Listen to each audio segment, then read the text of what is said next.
ಕೇಂದ್ರ ಸಚಿವ ಎಚ್.ಡಿ. ಕುಮಾರಸ್ವಾಮಿ ಹಾಗೂ ಡಿಸಿಎಂ ಡಿ.ಕೆ. ಶಿವಕುಮಾರ್ ನಡುವೆ ಮತ್ತೊಂದು ಹಂತದ ಫೈಟ್ ಶುರುವಾಗ್ತಾ ಇದೆ ಅನ್ನುವಂತಹ ಪ್ರಶ್ನೆ ಇದೆ. ಕಾರಣ ಬಿಡದಿ ಸರ್ವೆ ಏನು ನಡೀತಾ ಇತ್ತು ಅದು ದ್ವೇಷದ ರಾಜಕಾರಣದ ಭಾಗ ಅಂತ ಕುಮಾರಸ್ವಾಮಿ ಅವರು ಆಕ್ಷೇಪವನ್ನ ವ್ಯಕ್ತಪಡಿಸಿದ್ರು.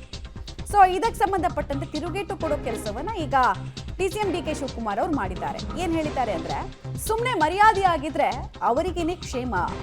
ಕುಮಾರಸ್ವಾಮಿಗೆ ಡಿಸಿಎಂ ಡಿ.ಕೆ. ಶಿವಕುಮಾರ್ ಈ ಮೂಲಕ ವಾರ್ನಿಂಗ್ ಕೊಡ್ತಾ ಇದ್ದಾರೆ. ಕುಮಾರಸ್ವಾಮಿಗೆ ಯಾಕೆ ಗಾಬರಿ ಮಾಡ್ಕೊಳ್ಬೇಕು, ಇದರಲ್ಲಿ ಏನ್ ದ್ವೇಷ ಇದೆ? ದ್ವೇಷ ರಾಜಕಾರಣ ಇರೋದು ಅವರ DNA ಯಲ್ಲೇ. ದೇವೇಗೌಡರು ಏನ್ ಮಾಡಿದ್ರು ಅನ್ನೋದು ಗೊತ್ತಿದೆ ಅಂತ ತಮ್ಮ ಆಕ್ರೋಶವನ್ನು ಹೊರಹಾಕಿದ್ದಾರೆ. ಇಷ್ಟು ದಿನ ಕದನ ವಿರಾಮ ಘೋಷಣೆ ಮಾಡಿದ್ದ ಡಿ.ಕೆ. ಶಿವಕುಮಾರ್ ಮತ್ತೆ ರಣರಣ ಅಂತಿದ್ದಾರೆ. ಇಡೀ ಪ್ರಪಂಚ ರಾಜ್ಯ ದೇಶಕ್ಕೆ ಗೊತ್ತು ನಾವೇನಾದ್ರು ಕೇಸ್ ಹಾಕಿದ್ವಾ? 15-20 ವರ್ಷದಿಂದ ಅವರು ನನ್ನ ಮೇಲೂ ಹಾಕಿದ್ದಾರೆ ಕೇಸು. ಯಾರು? ಹಿರೇಮಠರು ಅವ್ರ ಮೇಲೂ ಕೇಸ್ ಹಾಕಿದ್ದಾರೆ. ಕುಮಾರಸ್ವಾಮಿ ಯಾಕೆ ಗಾಬರಿ ಮಾಡ್ಕೋಬೇಕು? ಏನು ದ್ವೇಷದ ರಾಜಕಾರಣ ಮಾಡ್ತಾರೆ? ಕೋರ್ಟು ಆಫೀಸರ್ಸ್ಗೆ ಡೈರೆಕ್ಷನ್ಸ್ ಕೊಟ್ಟಿದ್ದಾರೆ. ಹಿಂದೇನೂ ಕೂಡ ಎಲ್ಲ ಆಫೀಸರ್ಸು ಲೋಕಾಯುಕ್ತಲೆಲ್ಲ ಕೇಸ್ ನಡೆದಿದ್ದು ನನಗೆ ನೆನ್ಪುಂಟು, ನನಗೆ ಡೀಟೇಲ್ ಗೊತ್ತಿಲ್ಲ ನನಗೆ. ಸೊ ಹಾಕಿದ್ದಾರೆ. ಸಿದ್ದರಾಮಯ್ಯ ಏನು ದ್ವೇಷ ಮಾಡ್ತಾರೆ, ನಾವೇನು ದ್ವೇಷ ಮಾಡ್ತೀವಿ? ದ್ವೇಷ ರಾಜಕಾರಣ ಅಡಗಿರೋದು ಅವರ DNA. ಅವೆಲ್ಲ ನನ್ನ ಪಟ್ಟಿಗಳೆಲ್ಲ ಏನೇನು ಮೈಸೂರಲ್ಲಿ ಏನೇನು ಮಾತಾಡಿದ್ರು, ಬೇರೆ ಕಡೆ ಏನೇನು ಮಾತಾಡಿದ್ರು, ಅವ್ರ ತಂದೆ ಏನೇನು ಮಾತಾಡಿದ್ರು, ನನ್ನ ಮೇಲೆ ಏನೇನು ಕೇಸ್ ಹಾಕ್ಸಿದ್ರು, ನನ್ನ ತಂಗಿ ಮೇಲೆ, ನನ್ನ ಹೆಂಡತಿ ಮೇಲೆ, ನನ್ನ ತಮ್ಮನ ಮೇಲೆಲ್ಲ ಅದ್ರೂ ಕಳ್ತನ ಮಾಡಿದ್ವಿ. ನಮಗೂ ಬಳ್ಳಾರಿಗೂ ಸಂಬಂಧ ಇಲ್ಲ, ಮಾಡಿಸಿರ್ಲಿಲ್ವಾ? ಅವ್ರದ್ದೆಲ್ಲ ದ್ವೇಷ. ಸುಮ್ಮನೆ ನಾವು ಆಯಿತು ಅಂದ್ಬಿಟ್ಟು ಜೊತೆಗೆ ಸರ್ಕಾರ ಮಾಡಿದ್ವಿ. ಸುಮ್ಮನೆ ಮರ್ಯಾದೆಯಾಗಿದ್ದರೆ ಅವ್ರಿಗೂ ಕ್ಷೇಮ ಆಗಿದೆ. ಡೀಟೇಲ್ಸ್ ಕೊಡ್ತಾರೆ. ರವೀಶ್ ನೇರ ಸಂಪರ್ಕದಲ್ಲಿ ಜಾಯ್ನ್ ಆಗ್ತಿದ್ದಾರೆ. ರವೀಶ್, ನಾವು ಗಮನಿಸ್ತದೆ ಕಾಲಕ್ಕೆ ತಕ್ಕ ಹಾಗೆ ಡಿಸಿಎಂ ಡಿ.ಕೆ. ಶಿವಕುಮಾರ್ ಮತ್ತು ಕುಮಾರಸ್ವಾಮಿ ನಡುವೆ ಮಾತಿನ ಯುದ್ಧ ನಡೀತಾ ಇತ್ತು. ಅದು ಇನ್ನೊಂದು ಹಂತಕ್ಕೆ ಹೋದ ಹಾಗೆ ಕಾಣಿಸ್ತಾ ಇದೆ ಇವತ್ತಿನ ಸ್ಟೇಟ್ಮೆಂಟ್ಗಳ ಮೂಲಕ. ಮತ್ತೆ ಜಿದ್ದಿಗೆ ಬಿದ್ರ ಡಿಸಿಎಂ ಡಿ.ಕೆ. ಶಿವಕುಮಾರ್ ಅನ್ನುವಂತಹ ಪ್ರಶ್ನೆ ಇರುತ್ತೆ. ಬಿಕಾಸ್ ಅವ್ರು ಮಾತಾಡುವಂತಹ ದಾಟಿ ಅದನ್ನು ಸೂಚಿಸ್ತಾ ಇದೆ.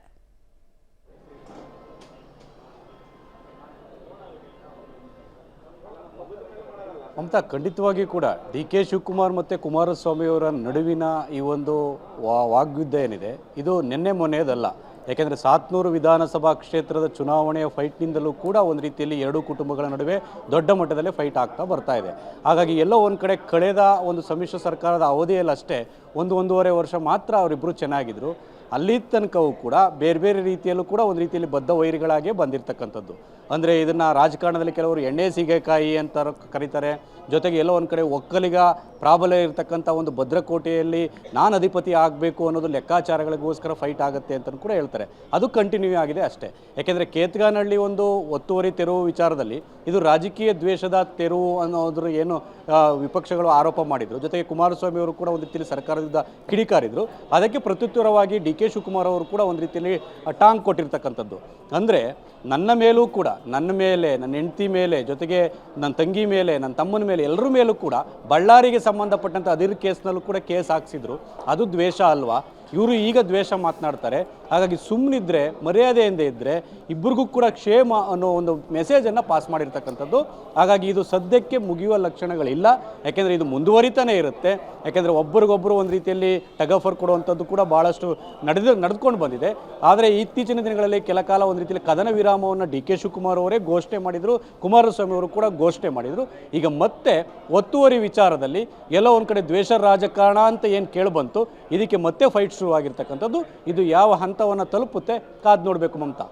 ರೈಟ್, ಧನ್ಯವಾದ ತಮ್ಮ ಮಾಹಿತಿಗಾಗಿ ರವೀಶ್. ಒಟ್ನಲ್ಲಿ 700 ವಿಧಾನಸಭಾ ಕ್ಷೇತ್ರದಿಂದ ಶುರುವಾದಂತಹ ಜಿದ್ದು ದೇವೇಗೌಡರ ಫ್ಯಾಮಿಲಿ ವರ್ಸಸ್ ಡಿ.ಕೆ. ಶಿವಕುಮಾರ್ ಈಗಲೂ ಕೂಡ 2025 ಅದು ಸ್ಟಾರ್ಟ್ ಆಗಿದ್ದು 85ರಲ್ಲಿ, ಇದು ಈಗಲೂ ಕಂಟಿನ್ಯೂ ಆಗ್ತಾ ಇರೋದು 2025ರಲ್ಲಿ. So Kumaraswamy versus D K. ಶಿವಕುಮಾರ್ ಅನ್ನುವಂತಹ ಆಗಾಗ ಪರಿಸ್ಥಿತಿ ನೋಡ್ತಾ ಇರ್ತೀವಿ. ಒಂದು ನೆಪ ಬೇಕಷ್ಟೇ ಇಬ್ಬರು ನಾಯಕರಿಗೆ ಮುಖಾಮುಖಿ ಆಗೋದಕ್ಕೆ ಅಥವಾ ವಾಗ್ದಾಳಿ ನಡೆಸೋದಕ್ಕೆ. ಜಸ್ಟ್ ಒಂದೊಂದು ರೀಸನ್ ಬೇಕಷ್ಟೇ. ಆ ರೀಸನನ್ನು ನೀವು ಇವತ್ತು ಕೂಡ ಗಮನಿಸ್ತಾ ಇದ್ದೀರಾ.